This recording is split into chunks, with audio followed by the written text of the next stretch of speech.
नमस्कार, मी गीतांजली केकरे group of media channel मध्ये आपलं सहर्ष स्वागत करते। पाहूयात आजची एक महत्त्वाची बातमी। ज्योतिबा मोठ्या भक्तिमय वातावरणात चौथा खेटा संपन्न। चांगभलच्या गजरात आणि मोठ्या भक्तिमय वातावरणात आज श्री क्षेत्र ज्योतिबा डोंगर येथे ज्योतिबाचा चौथा खेटा संपन्न झाला। कोल्हापूर ते ज्योतिबा डोंगर असा पायी प्रवासाने माघ पौर्णिमेनंतर येणाऱ्या रविवारपासून दर रविवारी ज्योतिबाचे दर्शन घेतले जाते।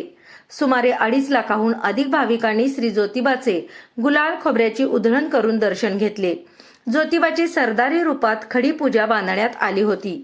माघ पौर्णिमेनंतर येणाऱ्या रविवारपासून सुरू होणाऱ्या या खेटे यात्रेचा रविवारचा चौथा खेटा मोठ्या भक्तिमय वातावरणात साजरा झाला। कोल्हापूरच्या अंबाबाईने पायी अनवाणी चालत येऊन श्री ज्योतिबा दर्शनासाठी खेटा घालण्याची आख्यायिका सांगितली जाते। हीच परंपरा चालू ठेवत कोल्हापूरचे भाविक ज्योतिबाच्या दर्शनासाठी अनवाणी पायी चालत रविवारचे खेटे घालतात। कोल्हापूर शहराबरोबरच आता महाराष्ट्र, कर्नाटक आणि अन्य राज्यातील भाविकही मोठ्या श्रद्धेने खेटे यात्रेत सहभागी होत आहेत। रविवारी चौथा खेटा मोठ्या भक्तिमय वातावरणात साजरा झाला। यावेळी लाखो भाविक ज्योतिबा डोंगरावर दाखल झाले होते। कोल्हापूर, वडणगे, निगवे, कुशिरे, गायमुख मार्गे ज्योतिबा मंदिरात भाविक चालत आले। ज्योतिबा डोंगराच्या पायवाटा भाविकांच्या गर्दीने फुलून गेल्या होत्या। चांगभलच्या गजराने डोंगरघाट आणि मंदिर परिसर दुमदुमून गेला। रविवारी मध्यरात्रीपासून मंदिरात भाविकांची दर्शनासाठी मोठी गर्दी झाली होती।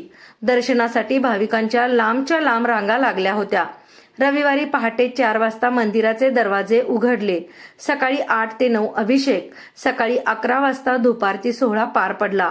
या सोहळ्यात घोडे, उंट, वाजंत्री, पुजारी, गावकरी सहभागी झाले होते। दुपारी 3 ते 4 अभिषेक, रात्री पालखी सोहळा झाला। आज चौथ्या खेट्यानिमित्त श्री ज्योतिबाची सरदार स्वरूपातील अलंकारिक खडी पूजा बांधण्यात आली होती। ज्योतिबा डोंगरावर महाराष्ट्र, कर्नाटकातून 2.5 लाखाहून अधिक भाविकांनी दर्शनाचा लाभ घेतला। ग्रुप ऑफ मीडिया चॅनलला लाईक करा, सबस्क्राईब करा आणि शेअर करा।